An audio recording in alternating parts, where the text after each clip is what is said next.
امریکہ کے مسلسل 7ویں رات بھی جو حملے ہیں ایران پر وہ جاری ہیں۔ یزد شہر دھماکوں سے گونج اٹھا، اہواز اور لار میں بارود کی برسات کر دی گئی۔ بندر عباس، سریک، جزیرہ کشم اور امیدیہ شہر میں بھی دھماکے سنے گئے ہیں، جبکہ ہرمزگان میں 3 افراد جاں بحق ہو گئے اور اس کے علاوہ 8 زخمی بھی ہوئے ہیں۔ ایرانی میڈیا کے مطابق امریکی فوج نے 3 پلوں اور سرنگوں کو بھی نشانہ بنایا۔ حملوں کے بعد صوبے میں متعدد سڑکیں وہ راستے بند کر دیے گئے ہیں۔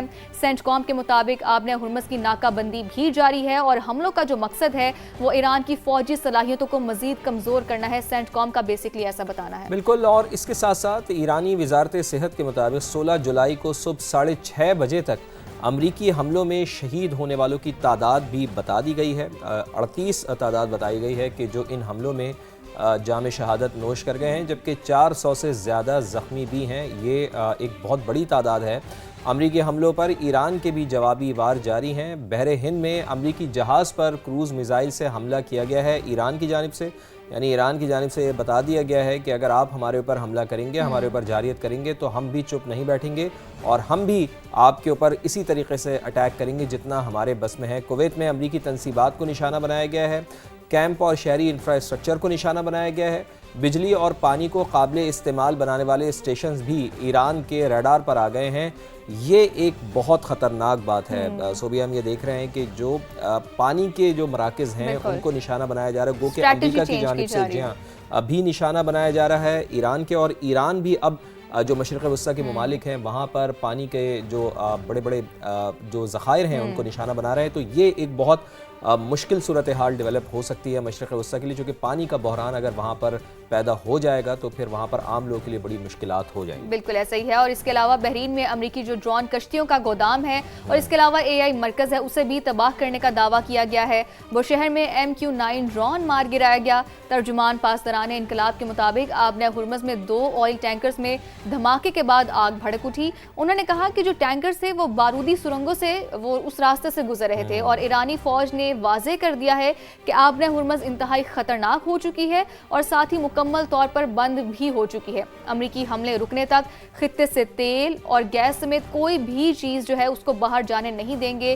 یہ بھی ایک سخت بیان ایک طریقے سے سامنے آیا ہے۔ اگر دیکھا جائے نا فواد، تو یہ جو بیٹل ہے نا وہ basically control for the battle of Hormuz بن تو اس وقت میں جہلم کے مصروف ترین بازار میں موجود ہوں، تحصیل روڈ اسے کہتے ہیں، اور یہیں سے کچھ فاصلے پر ابھی ہم نے کچھ دیر پہلے اپنے دوسرے ساتھیوں کی رپورٹس کو آن ایئر کیا جنہوں نے تمام تر مسائل جہلم کے اجاگر بھی کیے، مگر ابھی میرے ساتھ وہ لوگ موجود ہیں جو کہ انجمن تاجران پنجاب اور جہلم سے تعلق رکھتے ہیں۔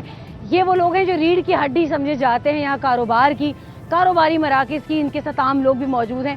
سب سے پہلے میں ان کے سب سے ایک سینئر اوفیشل عہدیدار سے بات چیت کروں گی۔ حاجی محمد اقبال موجود ہیں، وائس چیئرمین ہیں انجمن تاجران پنجاب کے بھی اور جہلم کے بھی۔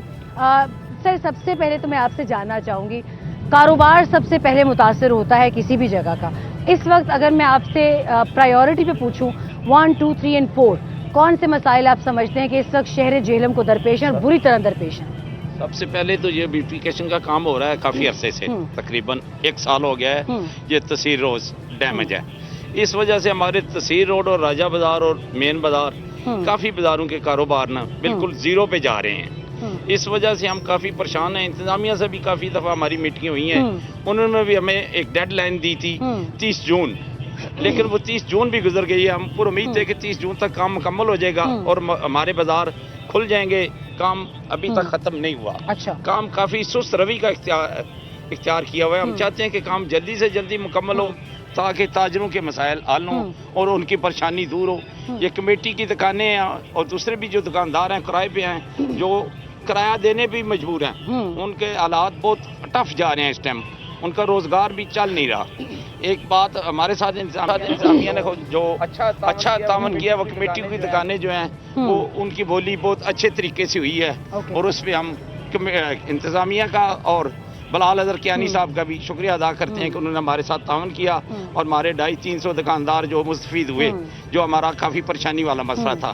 لیکن ایک گیٹ کا مسئلہ ہے جو چل رہا ہے کافی عرصے سے، اس پہ بھی ہماری میٹنگیں چل رہی ہیں، لیکن اگر یہ گیٹ لگے گا، یہ روڈ تحصیل روڈ ایک روڈ ہے، ہم یہ نہیں چاہتے کہ گیٹ نہ لگے، گیٹ ضرور لگنا چاہیے لیکن روڈ بند نہیں ہونا چاہیے۔ روڈ بند ہوگا تو شہر کا کاروبار بند ہوگا۔ اس روڈ کی وجہ سے 8 بازار جو ڈیمیج ہوں گے،